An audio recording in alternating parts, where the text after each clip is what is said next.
20년 지기 친구가 연락을 끊었습니다. 매주 만나서 밥 먹고 차 마시고 이야기 나누던 사이였는데 말이죠. 어느 날부터 갑자기 연락이 끊긴 겁니다. 전화를 해도 안 받고 문자를 보내도 답이 없어요. 무슨 일인가 싶어서 공통 친구한테 물어봤습니다. 그 친구가 말하더군요. 형님, 그 친구가 형님 때문에 화났어요. 형님이 모임에서 그 친구 며느리 이야기를 다 해버렸잖아요. 그게 소문나서 큰일 났대요. 그제야 깨달았습니다. 내가 한 말 한마디가 20년 우정을 끝냈다는 걸. 여러분도 혹시 이런 경험 있으세요?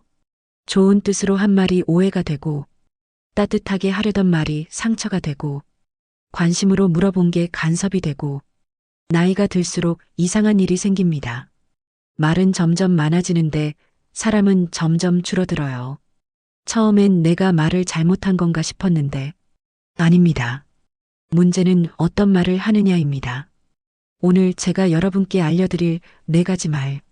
이것만 조심하시면 관계가 지켜집니다.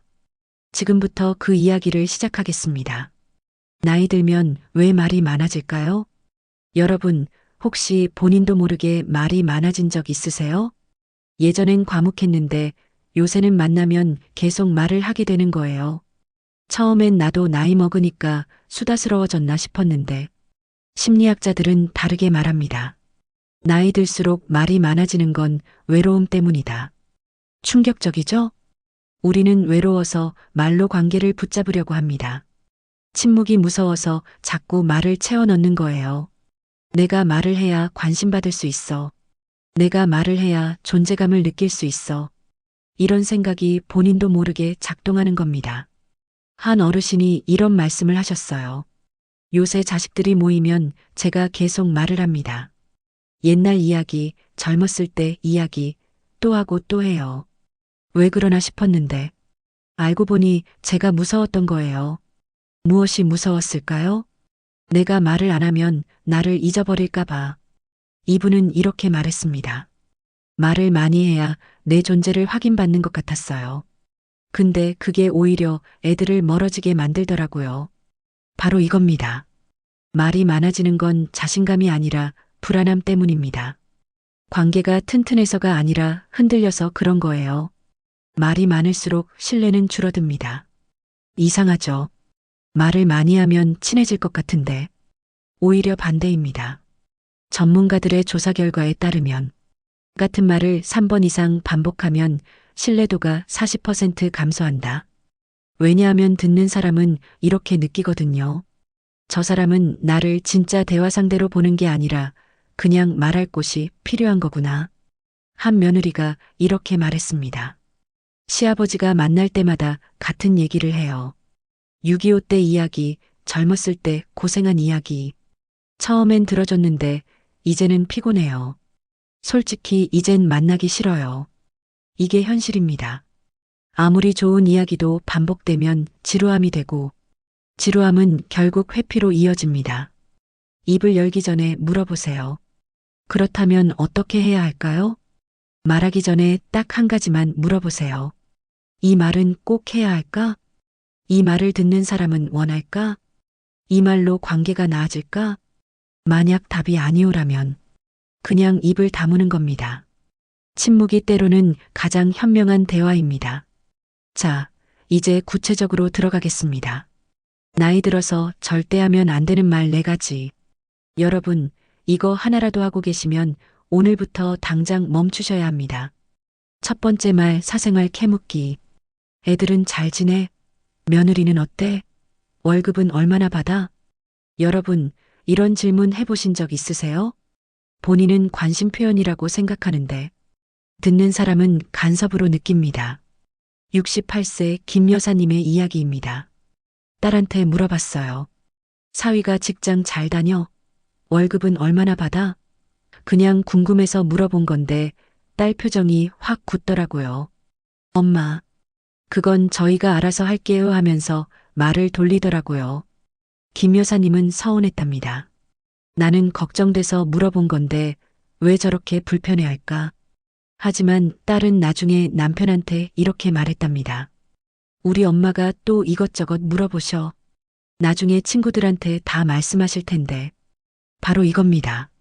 사생활을 캐묻는 순간 당신은 관심 있는 부모가 아니라 감시하는 사람이 됩니다. 그리고 더 큰 문제는 그렇게 들은 이야기를 다른 사람한테 한다는 겁니다. 우리 사위가 회사에서 승진했대.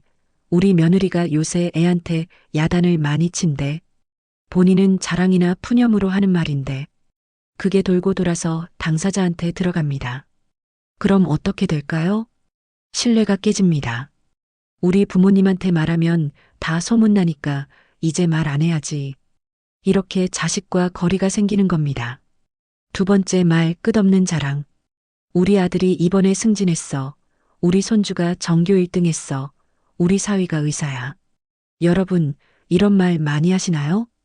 본인은 기쁜 마음을 나누는 거라고 생각하는데 듣는 사람은 자랑으로 느낍니다. 73세 최 할머니의 경험입니다. 교회 친구들이랑 만나면 제가 손주 자랑을 많이 했어요. 성적 좋다, 영어 잘한다, 피아노 잘 친다. 그랬더니 어느 날부터 친구들이 저를 안 불러요. 나중에 알고 보니 뒤에서 저 사람은 만나면 자랑만 해서 듣기 싫다고 했대요. 최 할머니는 억울했답니다. 나는 진짜 기뻐서 말한 건데. 하지만 듣는 사람 입장은 다릅니다. 내 손주는 공부를 못하는데 내 자식은 승진을 못했는데 자랑을 들으면서 자꾸 비교하게 되고 비교하다 보면 자존심이 상하고 결국 그 사람을 멀리하게 됩니다. 심리학자들은 이렇게 말합니다. 자랑은 기쁨의 표현이 아니라 불안의 표현이다. 무슨 뜻일까요? 우리는 본인이 인정받고 싶어서 자랑합니다. 나도 괜찮은 사람이야. 나도 잘 사는 사람이야. 이걸 증명하고 싶은 거예요. 근데 역설적이게도 자랑을 할수록 더 초라해 보입니다. 진짜 잘 사는 사람은 자랑 안 합니다. 그냥 조용히 삽니다. 세 번째 말, 돈 이야기. 나 요새 연금 받는데 얼마나 받는지 알아? 너희 형은 얼마 버는데? 너는 왜 그래? 내가 너한테 얼마 줬는데? 여러분, 돈 이야기 자주 하시나요? 이게 가장 위험한 말입니다. 관계를 가장 빠르게 망치는 게 돈 이야기거든요. 76세 정 어르신의 후회입니다. 형제끼리 모였다가 술 한잔하고 제가 말했어요. 내가 작년에 재산 정리하면서 너한테 얼마 줬지? 그냥 확인하려고 한 말인데 그 순간 동생이 어색하게 웃으면서 말을 돌리더라고요. 분위기가 싸해졌어요. 정 어르신은 이렇게 말했습니다. 나는 잊어버릴까봐 확인만 하려던 건데. 그날 이후로 동생이 연락이 뜸해졌어요. 전화해도 바쁘다고 하고 만나자고 해도 일이 있다고 하고 6개월째 얼굴도 못 봤어요. 나중에 다른 형제한테 들었답니다. 동생이 말했대요.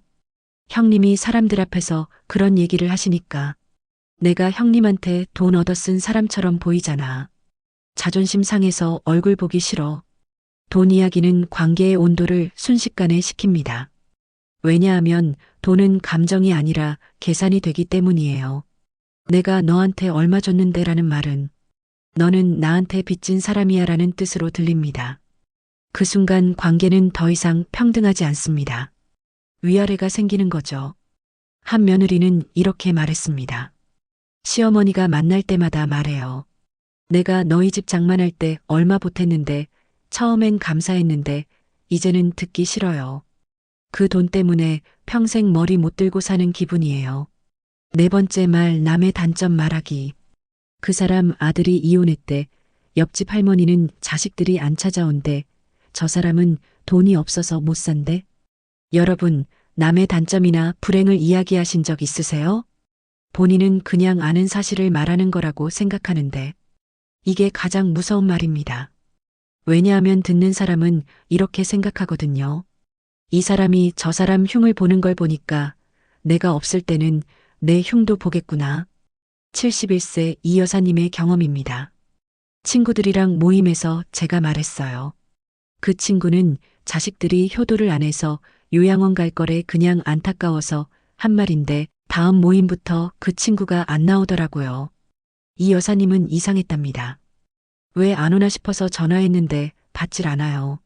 몇 번을 걸어도 안 받더라고요. 나중에 다른 친구를 통해 들었답니다. 그 친구가 말했대요. 이 여사가 내 얘기를 사람들한테 다 했다며? 나도 자존심이 있지. 어떻게 얼굴을 보겠어. 이 여사님은 이렇게 말했습니다. 나는 욕할 생각이 아니었는데, 그냥 안타까워서 한 말인데, 남의 단점을 말하는 순간 본인의 품격도 함께 떨어집니다. 사람들은 이렇게 생각해요. 저 사람은 남엄담하는 사람이구나. 저 사람이랑은 속 깊은 이야기하면 안 되겠구나. 그렇게 신뢰가 무너지는 겁니다. 여기까지 들으시면서 이런 생각 드셨을 겁니다. 그래, 맞는 말이야. 근데 멈추기가 어려워. 맞습니다. 머리로는 아는데 입으로는 자꾸 나오는 게 이 네 가지 말이에요. 왜 그럴까요? 외로움이 입을 연다. 전문가들의 조사 결과입니다. 외로움을 느끼는 사람일수록 부정적인 말이 3배 증가한다. 우리는 외로울 때 말로 주목받으려고 합니다. 조용히 있으면 나를 잊어버릴 것 같아서 자꾸 말을 만들어내는 거예요. 사생활을 캐묻는 것도, 자랑하는 것도, 돈 이야기하는 것도, 험담하는 것도 결국 다 같은 이유입니다. 나를 봐달라. 나를 잊지 말아달라. 이 외로움의 표현인 겁니다. 습관의 무서움. 가장 무서운 건 이게 습관이 된다는 겁니다. 처음에는 의식하고 말하는데 나중에는 무의식적으로 튀어나와요. 왜 또 이 말을 했지? 본인도 후회하는데 자꾸 반복됩니다. 한 할머니는 이렇게 말했습니다. 며느리한테 남편한테 잘해줘야지라고 말하는 제 입을 제가 막고 싶었어요. 근데 이미 나가버린 말이에요. 며느리 표정이 굳는 게 보였어요. 습관을 바꾸려면 계속 신경 써야 합니다. 말하기 전에 3초만 멈춰보세요. 그 3초가 관계를 구합니다. 자, 그렇다면 어떻게 해야 할까요? 답은 간단합니다. 말을 줄이는 겁니다. 말 대신 듣기를 선택하세요. 한 어르신은 모임에서 말을 절반으로 줄이고 대신 남의 말을 듣기로 결심했답니다. 3개월 후 사람들이 오히려 그분을 더 찾았답니다. 말을 잘 들어주셔서 좋다고요. 이게 바로 침묵의 힘입니다. 말을 많이 하는 사람보다 잘 듣는 사람이 사랑받습니다. 질문 하나만 기억하세요. 앞으로 말하기 전에 딱 한 가지만 물어보세요. 이 말은 상대방을 위한 말인가? 나를 위한 말인가? 사생활을 캐묻는 건 나를 위한 말입니다. 내 궁금증 해소. 자랑하는 것도 나를 위한 말입니다. 내 자존감 회복. 돈 이야기도 나를 위한 말입니다. 내 가치 증명. 험담도 나를 위한 말입니다. 내 우월감 확인. 상대방을 위한 말은 따로 있습니다. 요새 어때? 힘든 거 없어? 내가 뭘 도와줄까? 이런 말들이죠. 상대방을 중심으로 말하는 순간 관계는 살아납니다. 관계가 회복된 사람들. 69세 박 여사님의 이야기입니다. 며느리한테 잔소리를 많이 했답니다. 사생활도 캐묻고 자랑도 하고 돈 이야기도 하고 그러다 며느리가 명절에 안 오기 시작했답니다. 그때 깨달았답니다. 아, 내가 잘못했구나. 그래서 6개월 동안 입을 다물었답니다. 사생활 안 캐묻고 자랑 안 하고 돈 이야기 안 하고 그랬더니 며느리가 먼저 연락을 했답니다. 어머님, 요새 조용하시네요. 무슨 일 있으세요? 박 여사님은 말했답니다. 그냥 말을 줄이려고 노력 중이야. 그 이후로 관계가 회복됐답니다. 말을 줄이니까 며느리가 오히려 저한테 먼저 말을 많이 해요. 이제는 편한 사이가 됐어요. 여러분, 오늘 이야기 들어주셔서 감사합니다. 마지막으로 이것만 기억해 주세요. 나이가 들수록 중요한 건 얼마나 많이 말하느냐가 아니라 얼마나 현명하게 침묵하느냐입니다. 사생활은 캐묻지 마세요. 자랑은 줄이세요. 돈 이야기는 하지 마세요. 남의 단점은 말하지 마세요. 대신 이렇게 해보세요. 듣는 사람이 되세요. 공감하는 사람이 되세요. 따뜻한 침묵을 나누는 사람이 되세요. 오늘부터 딱 한 가지만 실천해 보시겠어요?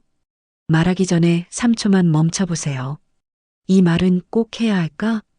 그 3초의 멈춤이 여러분의 관계를 구합니다. 댓글로 약속해주세요. 오늘부터 3초 멈춤. 그리고 일주일 후에 어떤 변화가 있었는지 알려주세요. 함께 응원하겠습니다. 오늘 영상이 도움되셨다면 좋아요.